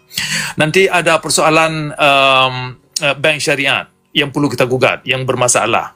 Apakah itu bisa dikatakan ada kebebasan di Brunei? Kemudian misalkan ada penulis seperti Salman Rushdie dan ada penulis lain-lainnya yang mengkritik Islam. Apakah mereka bisa nyaman berada di Brunei Darussalam? Nah, ini kan tidak bisa terjawab. Jadi kekayaan yang ada di Brunei itu, dan mereka jadi menggunakan syariat Islam yang itu kan, Brunei Darussalam kan hanya dimulai syariat Islam kan baru, bukan yang perlu kita lihat. Yang jelas tidak ada satu negara pun yang ada di dunia ini jadi maju, jadi negara yang maju mulia yang berkembang dan menjunjung tinggi nilai-nilai human rights, hak-hak asasi manusia, hak-hak asasi free will manusia dalam berpikir. Tidak ada satu negara pun yang menjunjung ke situ. Terutama Aceh yang sudah datang agama yang begitu lama di Asia Tenggara. Ternyata keberadaban masyarakat Islam di Aceh itu ternyata ajaran Islam, syariat Islam itu tidak bisa melahirkan masyarakat yang memang menjunjung tinggi nilai-nilai kemanusiaan. Nah, jadi saya kira Brunei itu tidak tepat untuk untuk kita jadikan satu patokan kebenaran syariat Islam itu sendiri. Nah, makanya saya jawab. Ya. Saya jawab, terima kasih Pak Jaka. Ini kalau berbicara masalah suatu negara Islam menerapkan misalnya wanita bercadar atau wanita berjilbab, itu memang kita itu dalam beragama Islam, jadi harus sami'na wa ta'na. Jadi kalau kita sudah menganut Islam, maka ada aturannya. Aturannya yaitu yang pertama, memakai jilbab secara busana muslim, ya, nggak mesti jilbab, pokoknya yang berbusana muslim. Nah, itu memang syaratnya.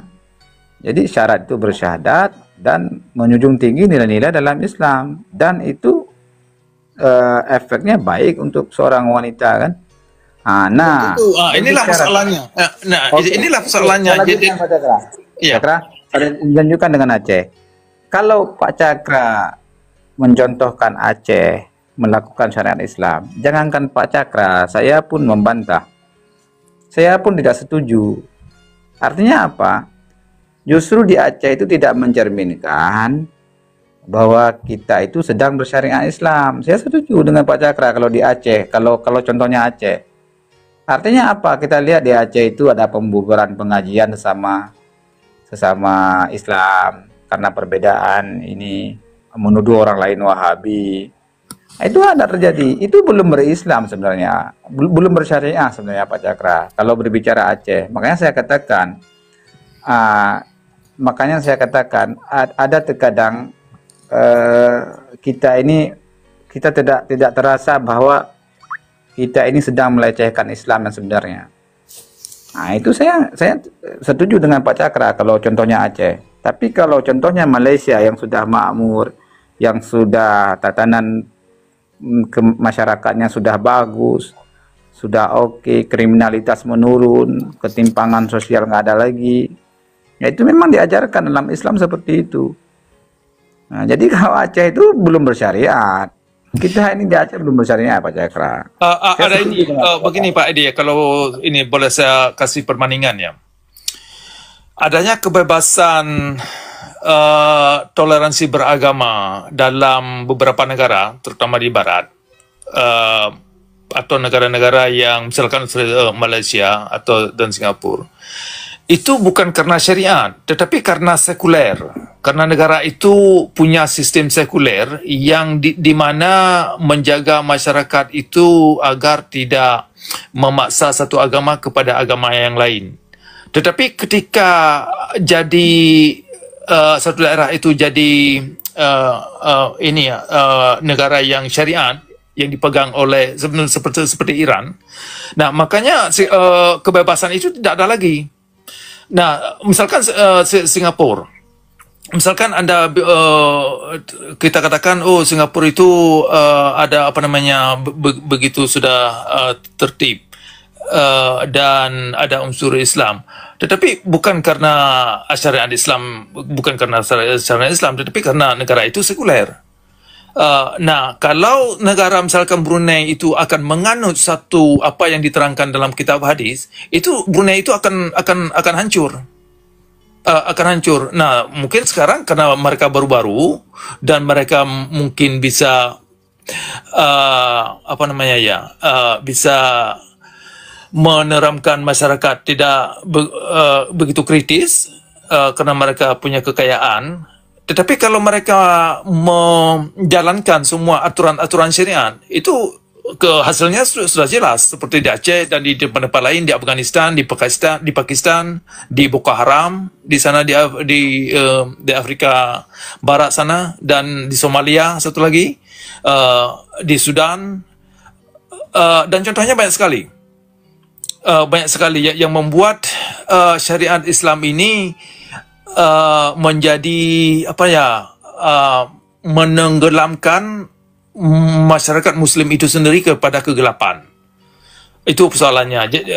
Sehingga argumen bahwasanya syariat Islam yang ada di Brunei itu adalah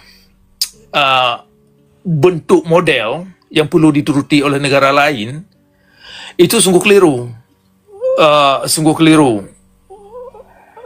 Ini Pak Cakra, syariat Islam itu tidak bisa diimplementasikan setengah-setengah. Makanya saya bilang di Brunei Darussalam itu sudah kafah sesuai dengan hadis yang saya bacakan tadi, hadis toleransi, hadis tentang menghargai agama yang lain, hadis tentang menjaga etika dan sosial.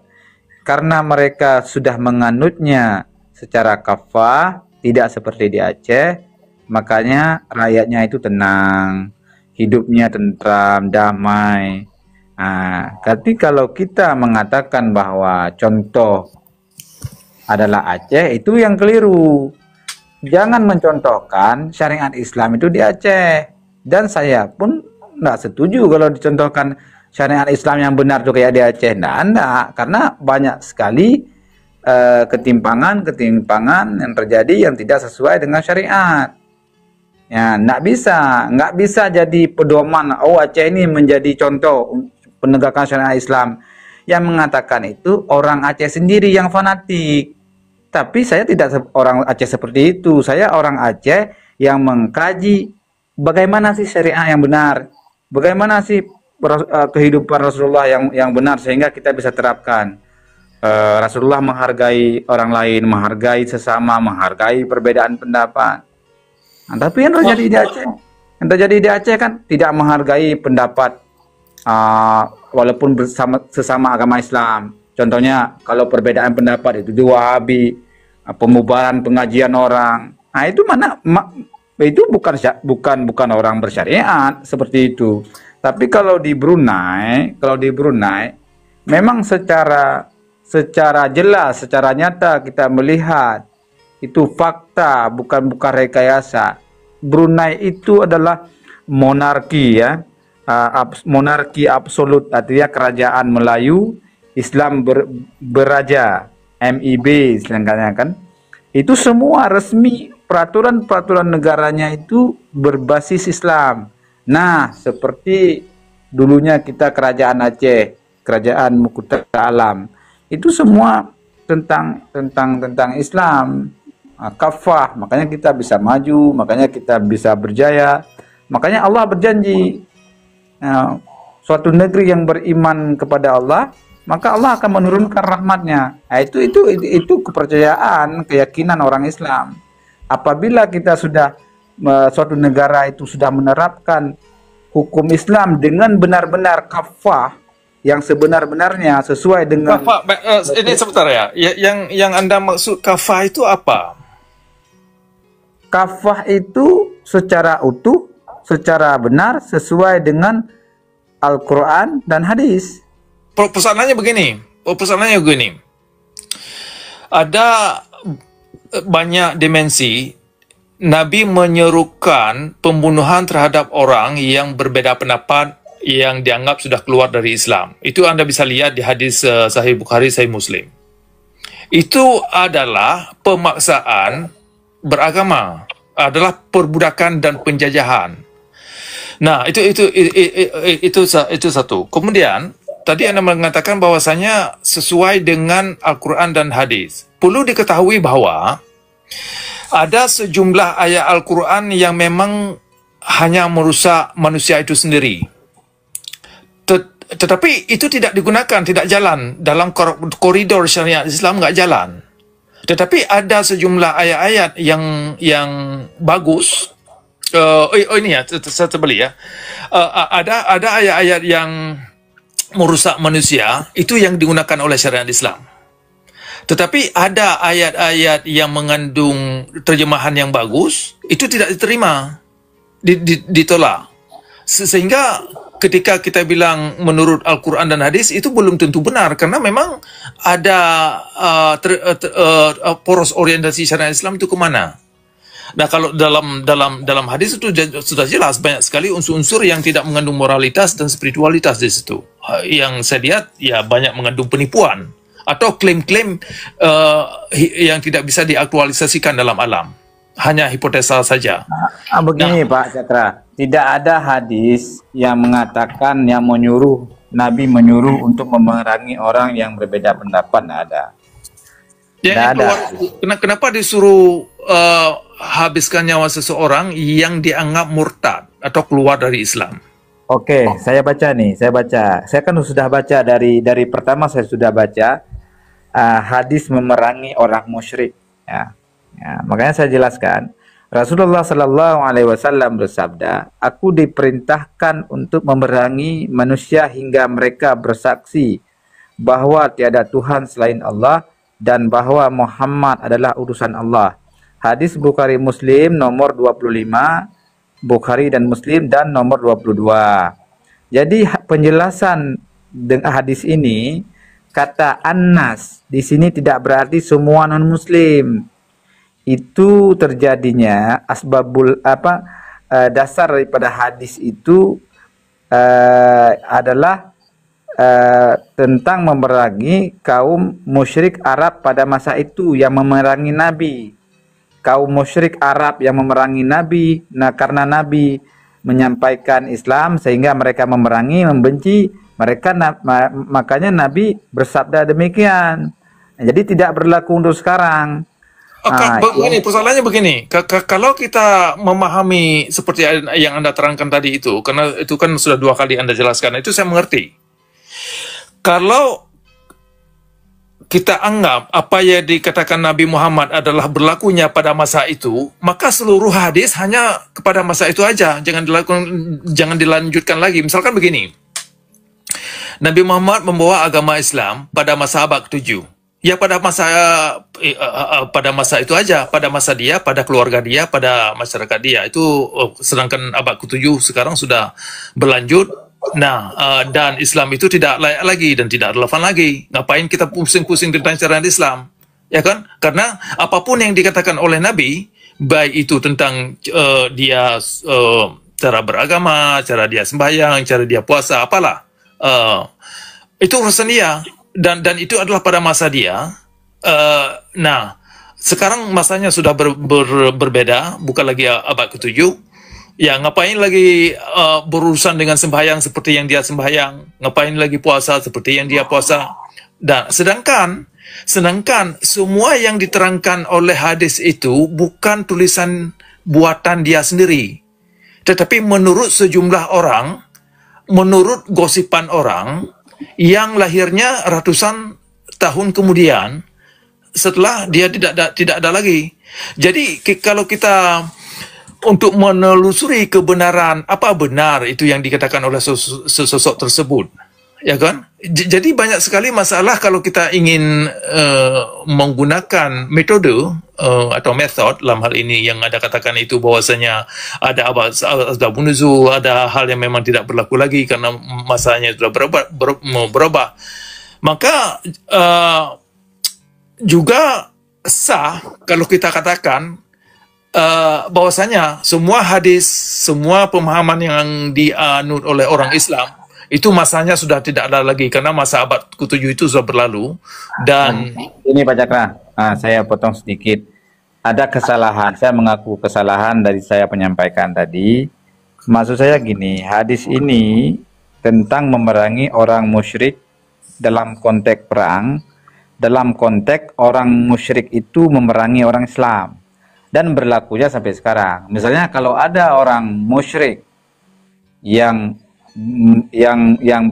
memerangi orang Islam, hadis ini tetap berlaku. Jadi tidak hanya hadis. Kalau ada yang mengatakan bahwa agama Islam ini nggak relevansi lagi nggak relevan dengan zaman, nggak sesuai dengan zamannya. Sekarang kan zamannya sudah modern. Justru Islam itu mengajarkan hukum-hukumnya, mengajarkan tata cara dalam berislam itu berlaku sampai sekarang.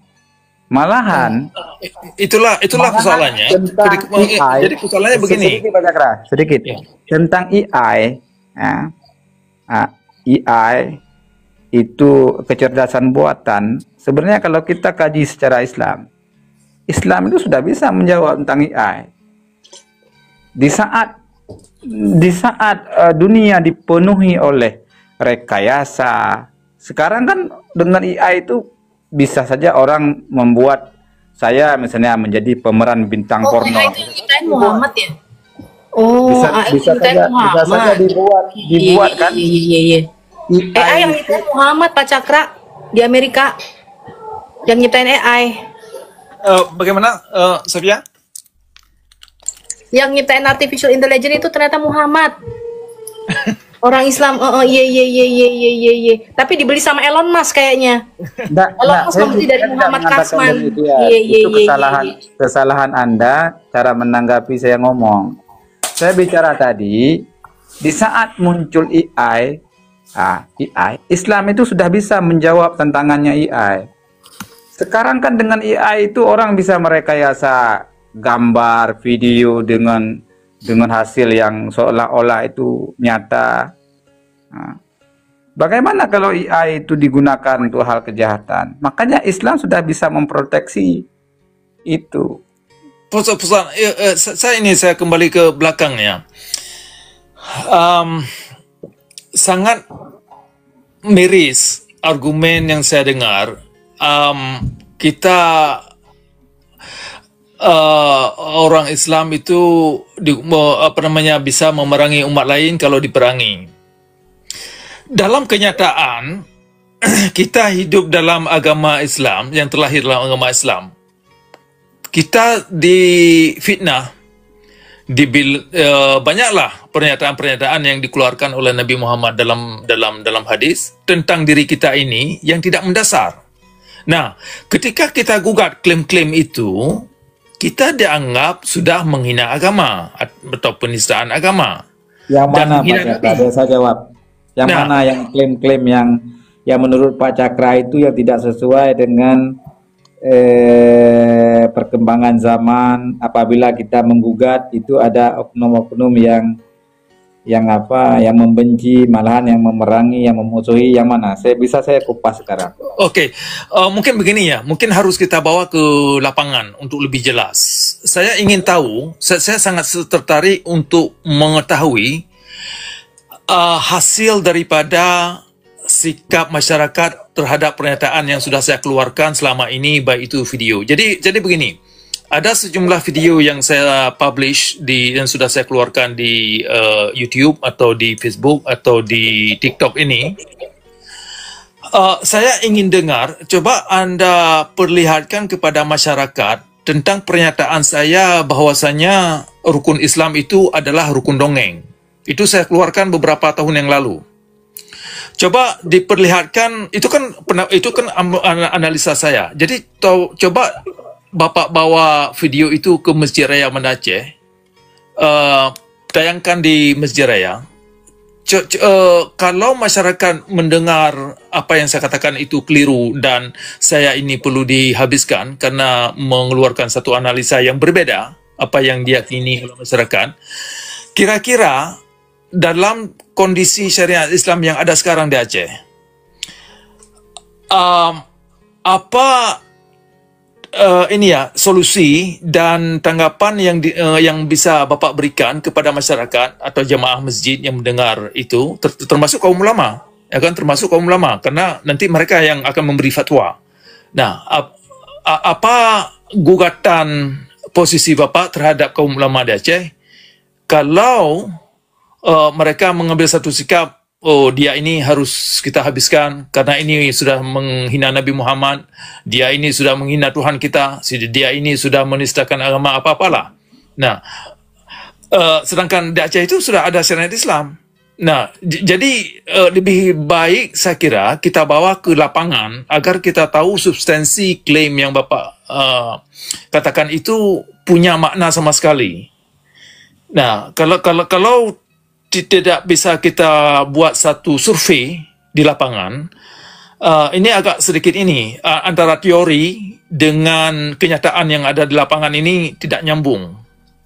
Saya sangat tertarik untuk mengetahui kira-kira apa bisa Bapak lakukan itu sehingga kita tahu substansinya bagaimana. Saya jawab Pak Cakra tentang video Pak Cakra yang mengatakan bahwa rukun Islam itu adalah dongeng. Nah, sebenarnya yang harus saya tanyakan itu sama Pak Cakra. Makanya Pak Cakra itu kalau membawa pernyataan itu dalam bentuk akademis, ya, maka itu tidak dipermasalahkan. Karena agama juga bisa dipertentangkan. Nah, cuman yang Pak Cakra katakan itu, Pak Cakra juga tidak bisa membuktikan secara dalil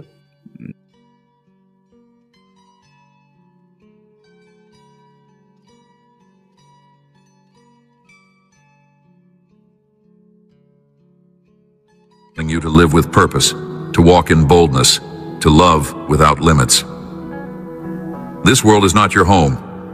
You are a citizen of heaven, a carrier of my spirit, and a messenger of hope. When you choose to live for me, I will do things through you that you never dreamed possible. I will take your simple offering and multiply it beyond measure. I will use your life to touch others in ways you may never fully see, but I see it all, and it matters deeply. Allow yourself to be used. I have not overlooked you. I have not passed you by. I see you. I have placed my hand on you. I have poured out my spirit upon you. There is a divine reason you are alive in this exact moment in history. There is something I want to do through you that no one else can do in the way that you can. I will guide you. I will sustain you. I will never let you go. So step forward today, even if your hands tremble. Speak with love, even if your voice shakes. Choose obedience over comfort. Choose trust over fear. Choose my will over your own. And watch what I will do. Watch how I will move. Watch how I will transform not only the lives of others, but your own life in the process. This is the time. You are ready, not because you feel ready, but because I say you are. You are not alone. I am here, and I am about to use your life for something glorious. You will never walk in shame, and if anyone mocks you or tries to cause you harm, treat them with respect. I will take care of the rest. Remove complaints from your lips. Feed yourself on my wise commandments. Read my word. Store it in your soul. Let it become the nourishment that strengthens you, the light that guides you, and the voice that speaks louder than your fears. My word is living and active. It carries power, truth, and peace. When you read it, you are not simply taking in words. You are taking in life, direction, and intimacy with me. Too often the world distracts you, pulls you away, and fills your mind with noise. But I'm inviting you into a still place, a sacred space where my voice can rise above all others. My commandments are not burdens. They are the path to your freedom. They are wisdom for your decisions, healing for your heart, and peace for your anxious thoughts. Open my word, and you will find me there, waiting to speak gently to your soul. You were not created to live on empty. You were never meant to survive only on the approval of others or the fleeting satisfaction of worldly success. You were designed to thrive by my spirit, to walk in purpose, and to be sustained by truth. Feed your heart daily with my promises. Let them shape your identity and renew your mind. When you know who I say you are, the lies of the enemy lose their power. You are deeply loved. I don't just tolerate you, I delight in you. My love is not dependent on your performance. I loved you before you ever took your first breath, and I will continue to love you for all eternity. Because of this love, I want you to begin seeing yourself through my eyes. Love and respect yourself as I love you. See your worth through the lens of my grace, not through the broken mirror of your past. I have placed beauty inside you. I have written value across every part of your being. No mistake, no failure, no scar can erase the truth that you are precious to me. So stop tearing yourself down. Stop agreeing with shame. Start believing that you are worthy, not because of what you've done, but because of who I am in you. I am your Redeemer. I restore what was lost. I make new what was broken. When you store my word in your soul, you are preparing your heart for the storms of life. You are building a foundation that cannot be shaken. The more you meditate on my truth, the stronger you will stand. I know the world can feel overwhelming, but my peace is real. It flows to those who are rooted in me. Stay connected to my word, and you will not be tossed by the winds of fear or doubt. Feed on my wisdom, and you will walk in discernment. You will begin to recognize my voice in the middle of confusion. You will begin to make choices that align with my heart, and you will see my favor rest upon your life. Wisdom is a gift I freely give to those who seek it. Ask me, and I will pour it out abundantly. Let this be a season of intentional growth. Set your heart on me. Choose to invest in your soul. My commandments are not cold rules. They are love letters to protect you. guide you, and bless you. Obeying them is not about fear, it's about trust. It's about knowing that my ways are higher, my plans are greater, and my heart is always for you. If you stumble, don't hide. Come to me.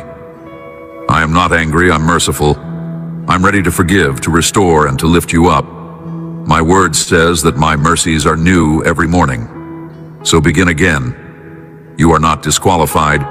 You are still called, still chosen, still loved. Read my word with expectation. Approach me with confidence. I am not distant. I am near. I am speaking. I am healing. I am revealing myself to you. Do not neglect your soul. Feed it with my truth. Clothe it with my promises. Guard it with my peace. When you abide in me, you will bear fruit. Fruit that remains. Fruit that blesses. Analisa kembali apakah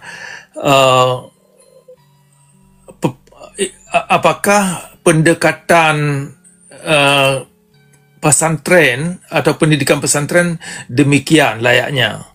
Tapi nampaknya memang sudah ini kayak sudah menjadi satu cara para tokoh agama, cara hidup mereka, cara mencari nafkah ya, dengan mengajarkan ilmu-ilmu yang memang sangat tidak berguna sama sekali. Ilmu-ilmu hitam, umumnya ilmu hitam, ilmu-ilmu yang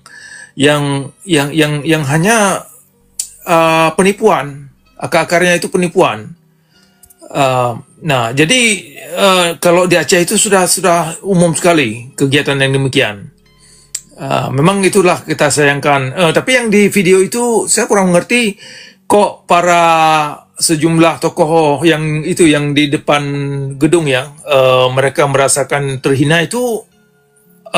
Kenapa? Padahal mereka sendiri yang melakukan kayak gitu. Nah, itu juga yang jadi kebingungannya, Pak. Kenapa mereka langsung tiba-tiba memboikot? Itu yang jadi kebingungannya juga. Padahal kan, mungkin gini, Pak ya. Karena masalah itu diekspos, terus disampaikan itu dengan cara, kalau kita lihat videonya tadi, Pak ya, dengan cara kok kayak seakan-akan merendahkan penyampaiannya itu. Dan yang berbicara mungkin seperti itu sih, Pak.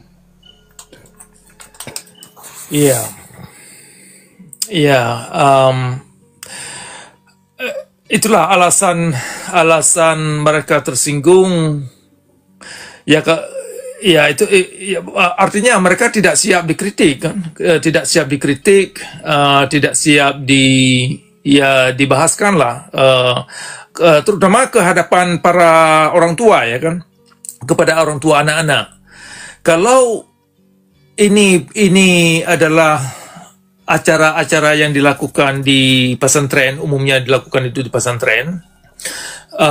Inilah yang membuat orang Muslim itu mudah sekali diperbudak, mudah sekali diperbudak dan mudah sekali ditipu.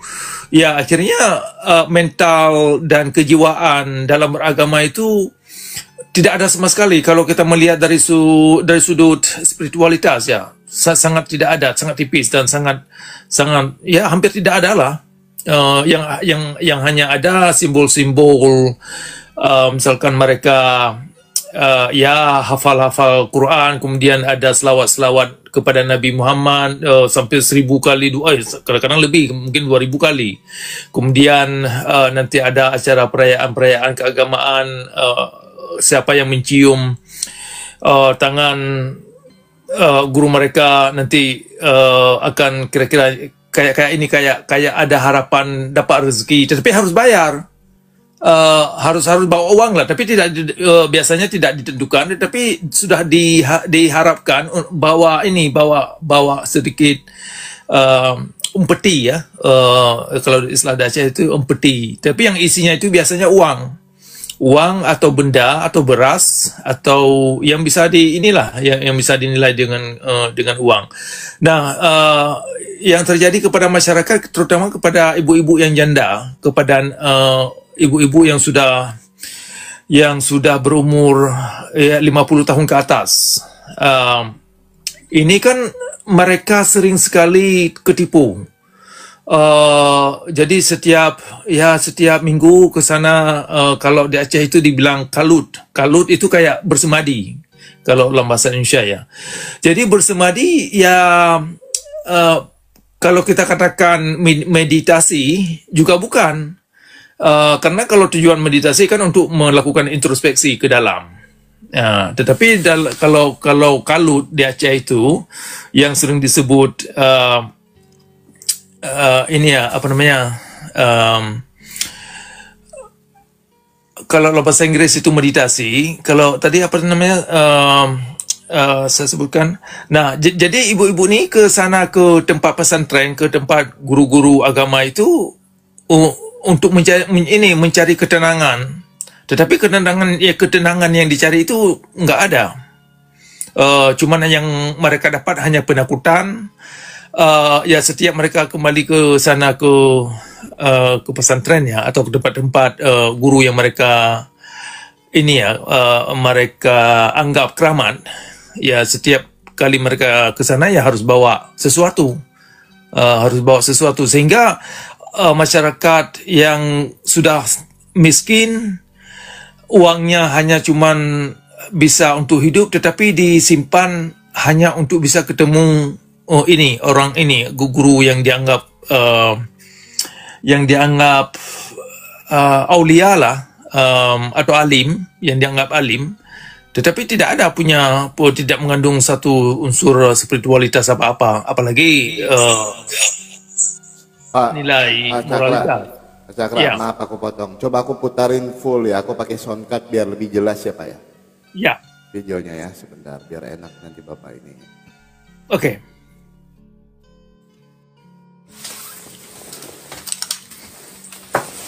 Kiai. Jadi dianggap memframing buruk pesantren dan melecehkan martabat kiai. Coba kita lihat dulu videonya, seperti apa sih yang dianggap melecehkan itu ya. Sungguh mulia Ibu Nyai ini, ia berbaik hati membagikan susu dengan ukuran gelas plastik kecil kepada santri-santrinya. Tapi untuk mendapatkan seteguk susu itu, para santri harus dengan tabah jalan jongkok. Oh, mungkin lagi olahraga kali ya.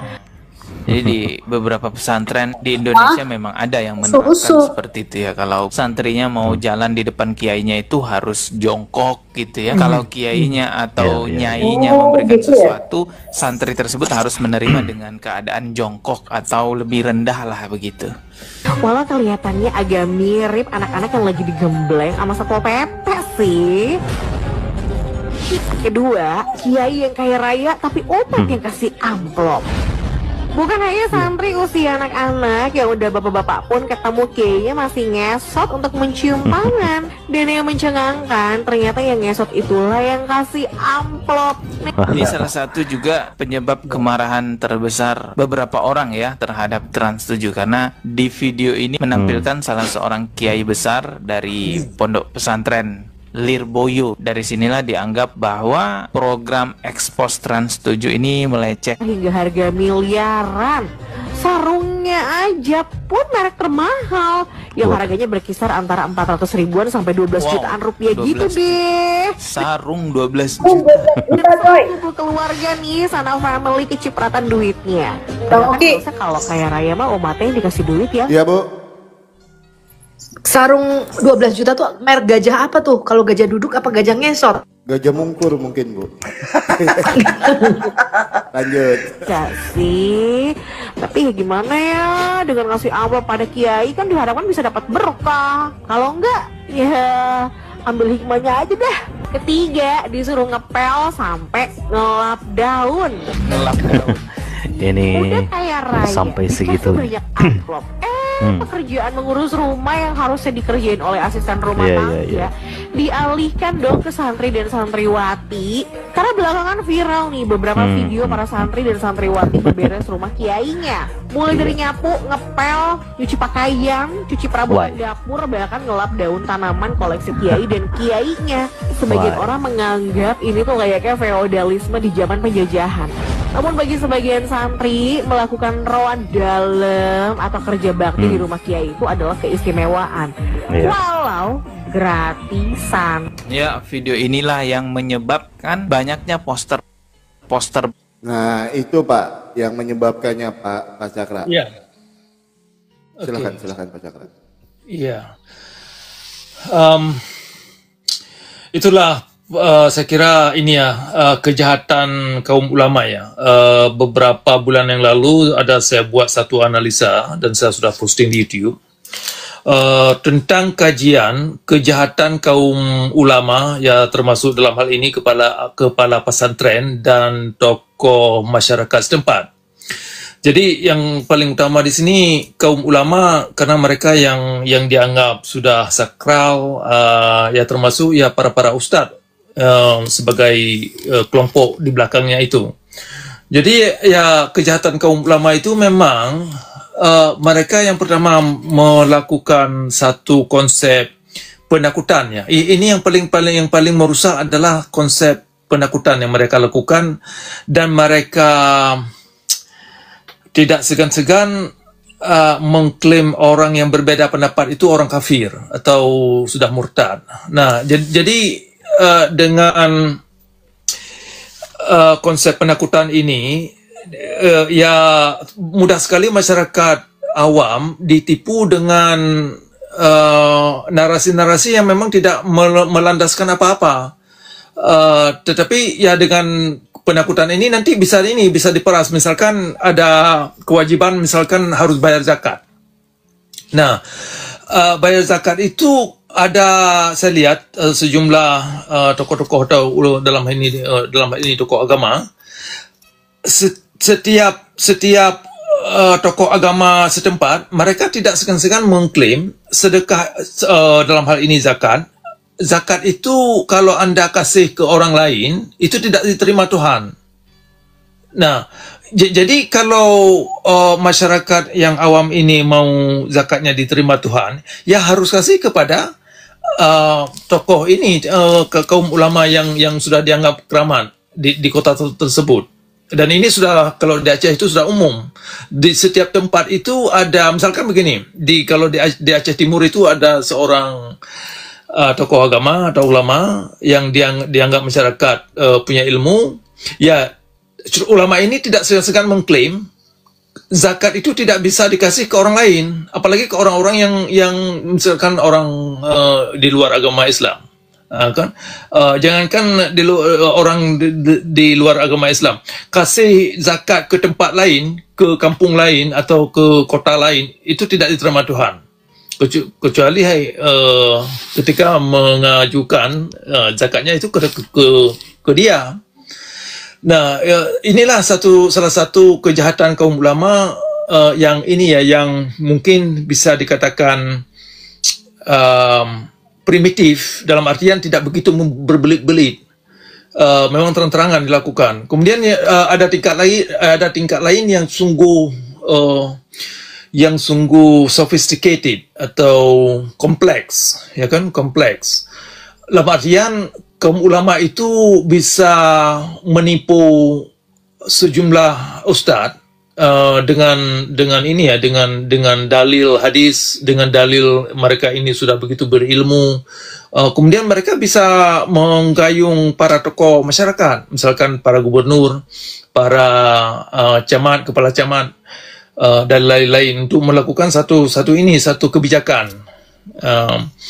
Nah, di dalamnya ini nanti ya aturan-aturan tertentu. Nah, siapa yang tidak patuh kepada aturan yang mereka bentuk atas nama agama, berarti mereka ini sudah kafir. Nah, jadi inilah bentuk-bentuk kejahatan kaum ulama yang saya lihat yang sudah sangat di mana-mana. Jadi fenomena ini tidak hanya terjadi pada masyarakat yang sudah tenggelam dalam syariat Islam, tetapi terjadi pada masyarakat yang misalkan di daerah-daerah lain yang memang sangat ini ya, yang sangat ortodok. Saya lihat dari masyarakat Afghanistan, Pakistan, dan orang Mesir. Jadi masing-masing kelompok punya ini ya, punya tokoh yang dianggap keramat. Ya, ujung-ujungnya demikian. Cara mereka melakukan satu ajaran, ada unsur ada unsur kekerasan di dalamnya. walaupun mereka sendiri tidak mengungkapkan secara belak-belakan di layar TV, tetapi kalau di dalam kelas itu diterangkan cukup begitu jelas siapa yang tidak setuju dengan apa yang dikatakan Nabi Muhammad atau siapa yang sudah punya argumen lain apa yang telah digariskan oleh hadis. Nah, itu sudah dianggap menghina Nabi Muhammad atau sudah mengkritik Nabi, dan itu adalah penistaan agama yang sangat tidak bisa ditolerir dan harus kita perangi, ya, kan, harus diusirkan atau bagaimanalah. Makanya sifat-sifat halal darah itu dalam Islam sangat mengakar, ya, sangat mengakar terutama di Aceh. Jadi kembali kepada video itu tadi, itu adalah saya kira sikap agamawan orang Islam yang saya kira sangat memperhatikan, sungguh kita sayangkan. Bagaimana Pak Nabirong yang Bapak tanggapi, yang Bapak analisakan?